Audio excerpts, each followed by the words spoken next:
Salut à tous, bienvenue dans Vlog 7. Le sujet du jour, vous l'avez deviné, on va parler des Defenders. La prochaine série Marvel, donc, qui sortira le 18 août sur la plateforme de Netflix. Évidemment, encore eux, toujours eux, toutes les bonnes séries sont sur Netflix. Ces Defenders, ce sont donc les 4 super-héros qu'on a eu dans les 4 dernières séries Marvel, c'est-à-dire Daredevil, Jessica Jones, Luke Cage et le Iron Fist, qui vont donc s'unir pour la première fois en série, tous ensemble, pour lutter contre un ennemi commun qui n'est autre que la main. Non, pas celle-là. Pour rappel, la main, c'est cette fameuse organisation criminelle qui sévit un peu partout dans New York et qui reste un petit peu dans l'ombre de ces 4 séries.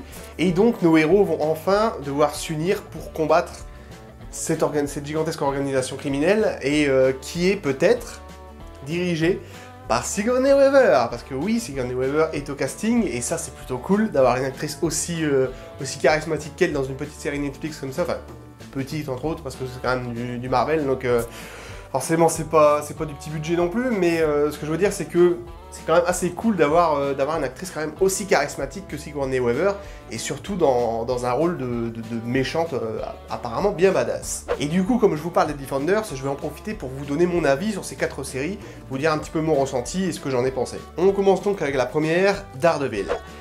Elle est excellente, c'est une très bonne série Daredevil, que ce soit la première ou la deuxième saison. J'ai peut-être même un poil préféré la seconde, je dis un poil parce que la première est géniale. Franchement, avec Vincent D'Onofrio qui joue Wilson Fisk, qui a toute une aura de terreur sur ce méchant, on sait pas du tout qui il est au début, tout ça, donc c'est vraiment assez prenant dans ce sens-là, avec toute cette aura de terreur qu'il dégage. J'ai trouvé ça génial, il le joue superbement bien, Vincent D'Onofrio. Et je voulais aussi dire, la mise en scène de toute cette première saison est géniale, parce que Marvel a pris son temps. Très clairement, c'est-à-dire qu'on nous montre pas directement Daredevil dans les premiers épisodes, non, il arrive uniquement à la fin de la saison, très clairement, et j'ai trouvé ça vraiment intéressant de développer Matthew Murdock en tant qu'avocat et en tant qu'homme masqué la nuit, puisque c'est juste un homme masqué au final, c'est rien de plus, et c'est vachement intéressant d'avoir pris vraiment le temps de développer le personnage et de mettre uniquement le symbole Daredevil uniquement à la fin, quoi. Je trouve ça plutôt bien vu, contrairement à Flash par exemple, qui est justement tout l'inverse de Flash, où Barry Allen devient Flash dès le premier épisode. Personnellement, c'est pas du tout mon style, je préfère justement une mise en scène où on prend bien le temps de présenter le personnage et de le développer de cette façon-là, je trouve ça vachement intéressant. Quant à la saison 2, c'est pareil, elle est absolument géniale, avec notamment le Punisher, faut dire John Berthold qui incarne le Punisher, c'est divin, c'est vraiment un acteur qui a été fait pour ce rôle, pour ce genre de rôle. Il y a vraiment la gueule du mec totalement brisé, avec un peu violent sur les bords. Et voilà, c'est vraiment ce style-là, et je trouve que c'est un très bon acteur pour incarner ce genre de personnage. Donc Frank Castle est superbement bien développé dans cette saison. Il y a tout un contexte juridique qui est bien foutu, qui est un petit peu long, mais qui est quand même vachement intelligent, je trouvais. Faut savoir aussi que une série Punisher est en cours, là, est en développement. Je crois que le tournage est en cours ou il doit être terminé, bref. Cette série, je crois, sortira fin de cette année, je crois, ou début de l'année prochaine, je sais plus, bref. Et ce que je veux dire, c'est qu'à la base, Marvel Studios n'avait pas prévu de faire une série sur Punisher.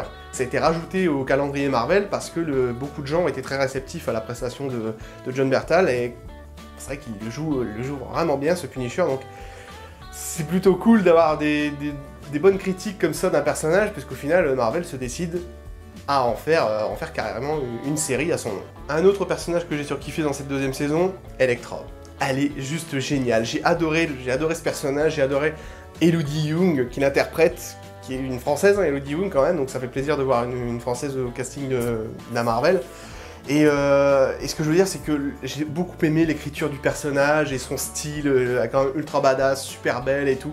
Je trouve que c'est un personnage qui est un peu nuancé sur les bords, c'est-à-dire qu'elle peut être à la fois gentille et à la fois partir dans l'extrême à certains moments, un petit peu comme Catwoman en fait, elle est un petit peu neutre, je dirais.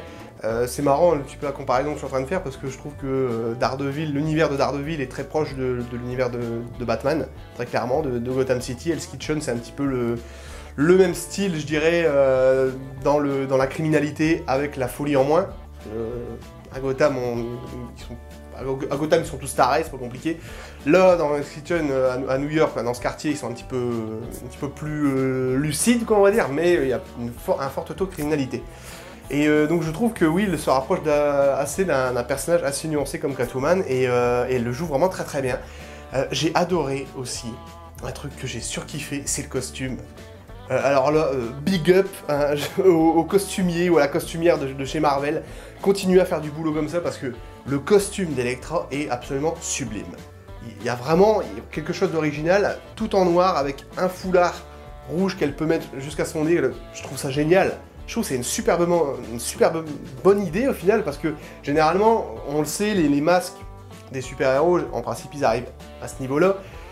Où ils sont totalement masqués, bref, mais on fait jamais l'inverse, on remonte jamais un foulard, c'est très rare quand même d'avoir un truc comme ça, et cette nuance de couleur sur noir et rouge, je trouve ça génial. Donc personnellement, j'ai adoré le costume, donc dédicace aux costumiers de chez Marvel qui font vraiment de l'excellent travail à ce niveau-là. On passe à la deuxième série, Jessica Jones, que j'ai personnellement adoré, j'ai trouvé cette première saison absolument géniale.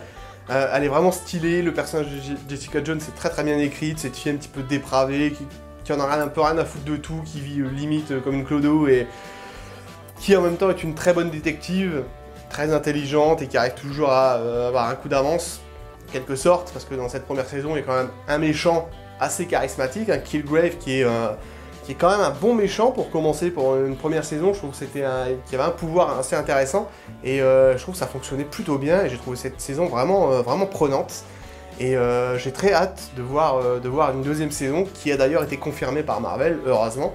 Bon, c'est pas trop une surprise, j'ai envie de dire, parce que la série a été très bien reçue, mais voilà. J'ai bien aimé la prestation de Kristen Ritter, elle joue très bien, et le personnage est très bien écrit, donc voilà. La troisième série, donc le troisième personnage, n'est autre que Luke Cage. C'est clairement pas mon délire. Je suis vraiment pas fan, dans le sens où j'ai bien aimé le personnage de Luke dans Jessica Jones parce qu'il était secondaire, mais en faire une série sur son personnage, centrée sur son personnage, et en plus dans un quartier comme Harlem, c'est pas du tout mon truc. Alors à Harlem, ce qui est bien, c'est que c'est un des quartiers les plus malfamés de New York, un quartier un petit peu merdique, donc forcément il y a matière à faire, parce qu'il y a un fort taux de criminalité, donc Luke est justement là pour faire un petit peu la loi. Mais voilà, j'aime pas trop l'ambiance qui règne, je suis pas trop fan du personnage en lui-même. J'ai pas non plus aimé le personnage, le méchant, donc, qui s'appelle Cottonmouth, qui est incarné par Mahershala Ali, un acteur qui est très en vogue à Hollywood en ce moment. Je trouve que c'est un méchant quand même assez cliché, c'est vraiment le gangsta de base qui dirige son club et qui se la joue un petit peu à la Scarface, quoi. Voilà, je trouve que ça n'a absolument rien à voir ce qui avait été fait dans Daredevil par exemple avec Wilson Fisk. Voilà, Vincent D'Onofrio c'était quand même autre chose, quoi. Ce personnage du caïd, il y avait toute une aura de terreur, on savait pas qui c'était et tout, donc c'était vraiment original et vraiment intéressant à développer. Voilà, un personnage comme Cottonmouth est beaucoup plus... c'est un gros stéréotype très clairement, et c'est ça que j'ai trouvé un petit peu dommage. Je trouve que ça va pas assez loin, voilà. C'est pas une série assez ambitieuse, personnellement je me suis arrêté au bout de 5 épisodes, ça m'a saoulé au bout de 5 épisodes, donc, et je ne pense pas que je regarderai la suite parce que ça m'intéresse vraiment pas. On passe à la quatrième et dernière série, Iron Fist, que j'ai détesté. Je la trouve de moins bonne qualité que les 3 précédentes et même encore pire que Luke Cage. J'ai pas du tout aimé le personnage de Danny Rand, je trouve assez mal développé. Sur tout le début de la saison, il joue une espèce de clodo, ça met vraiment beaucoup de temps à démarrer. Et même quand ça démarre, c'est vraiment pas tip top. J'ai trouvé que les intrigues scénaristiques étaient assez foireuses. En fait, c'est marrant parce que c'est une série en dents de scie.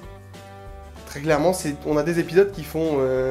voilà, c'est ça. C'est-à-dire que à certains épisodes, on a des personnages qui prennent un peu plus d'ampleur, qui deviennent vraiment intéressants. Et ça finit par partir en couille en fait. Les intrigues scénaristiques font vraiment n'importe quoi et je trouve que c'est vraiment pas tip top. Le personnage de Danny Rand est vraiment développé de façon assez classique, je dirais. C'est le héros qui est un peu niais sur les bords, un petit peu trop gentil. C'est une série pareille comme Luke Cage qui pousse pas la chose assez loin, j'ai trouvé.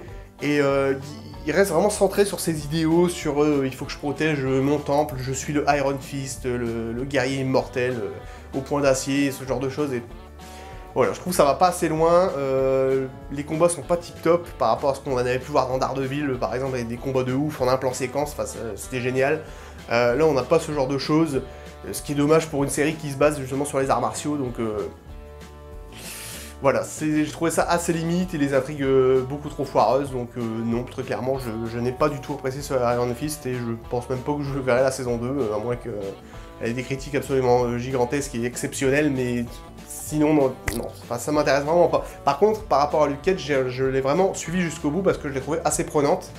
Comme j'ai dit, c'est une série en dents de scie, donc il y a certains épisodes qui sont plus kiffants que d'autres, mais voilà, j'étais curieux de découvrir la fin.